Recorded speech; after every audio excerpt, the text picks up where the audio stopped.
Hello guys, actually నిన్న కదా street డాగ్స్కి feed చేయండి, వాటర్ పోయండి, సమ్మర్ కదా అని చెప్పాను. దాని తర్వాత ఒక పోస్ట్ చూశాను గైస్. లిటరలీ ఇలా ఉన్నారేంట్రా మగాళ్ళు, అందరిని అనట్లేదు, అతన్ని అంటున్నాను. అతన్ని అంటే అలా పనులు చేసే వాళ్ళని అంటున్నాను.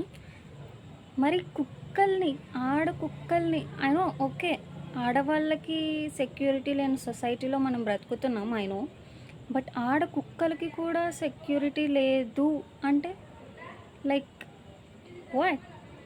ఇప్పుడు ఆడ కుక్కలు కూడా ఫుల్గా డ్రెస్ వేసుకొని తిరగాల, అప్పుడైతే కానీ వాటిని రేప్ చేయరా? మరి అతని మెంటల్ స్టేట్ అలా ఉందా, లేకపోతే అతను అంత ఆపుకోలేకపోతున్నాడు? అసలు ఏంటిగా అసలు ఏంది, అసలు ఇలా తయారవుతుంది ఏంట్రా నాయన సొసైటీ అన్నట్టుగా ఉంది. మీకు పిక్ పెడతాను లాస్ట్లో. అసలు వాడిని చూస్తుంటేనే నాకు చంపేద్దామా అన్నంత కోపం వస్తుంది. ఇది ఢిల్లీలో జరిగిందంట, మరి పట్టుకున్నారు పోలీసులు. వాడిని ఏం చేశారో ఏంటో నాకు తెలియదు, కానీ పాపం గాయస్, అసలు నోరు లేని జీవుల పైన ఎలా రా నాయన, వాడు అసలు మనిషి కాదు, తెలిసిపోతుంది. వాడు కుక్కల్నే చేస్తున్నాడంటే ఇంకా వాడే అసలు మనిషి ఎలా అవుతాడు?